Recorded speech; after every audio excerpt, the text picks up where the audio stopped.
আরে দিয়া দিম হোয়াটসঅ্যাপে এতক্ষণ তো আমরা রেখেছি। আরে দাঁড়ানো ভাই, আমের কষ্ট লাগাইছি এত বাগান থেকে মাত্র হারভেস্টিং শুরু হয়েছে। ঠিক আছে স্যার, একটু হাতটা সরান স্যার, হাতটা সরান। Not only mango, including hilsa, Bangladesh national fish, including rasgulla. Okay.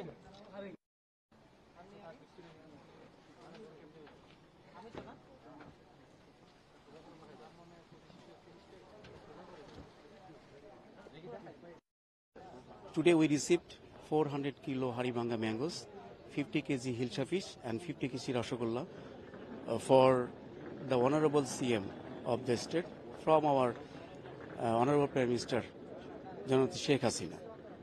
We will contact the CM office and immediately we will hand over to the CM immediately. By using this gift, we remember the deep relationship between Bangladesh and Bharat. And I would like to recall the sole relationship between Tripura and Bangladesh. Thank you.